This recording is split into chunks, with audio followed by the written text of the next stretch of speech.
आप उस्मानिया यूनिवर्सिटी सिकंदराबाद में तेलुगु साहित्य के सहायक प्रोफेसर हैं।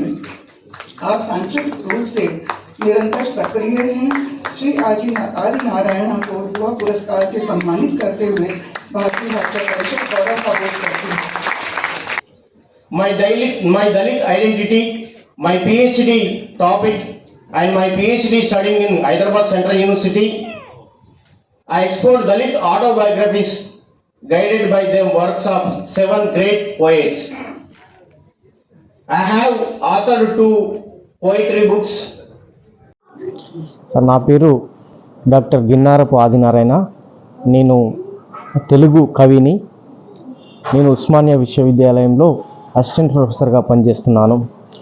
భారతీయ భాషా సమ్మాన్ యువ పురస్కారం 2020 సంవత్సరాన్ని నాకు రావడానికి నేను చాలా సంతోషపడుతున్నాను.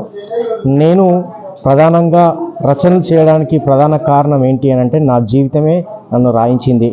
నేను ఒక అత్యంత నిరుపేద కుటుంబం నుంచి వచ్చాను కాబట్టి ఎన్నో బాధలు అనుభవించాను కాబట్టి ఆ స్ట్రగుల్స్ అన్నీ కూడా నేను సమాజంలో చూశాను.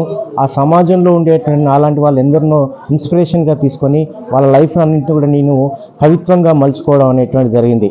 అంటే నేను చదువుకోవడానికి పడ్డటువంటి కష్టాలన్నింటిని కూడా ఆ కష్టాల్లో ఆ సంతోషాన్ని వెతుక్కుంటూ ఆ సంతోషం నుంచి నేను సంతోషం నుంచి కవిత్వంగా రాసుకోవడం అనేటువంటి జరిగింది.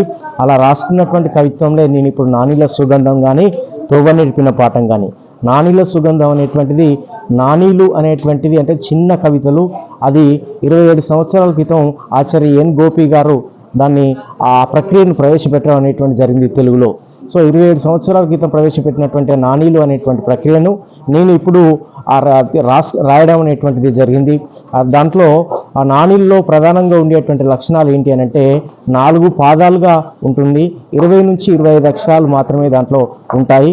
అందులో ప్రధానంగా మనకు రెండు పాదాలు ఒక అంశాన్ని తెలియజేస్తే మిగిలిన 2 పాదాలు ఇంకొక అంశాన్ని తెలియజేస్తూ ఉంటాయి.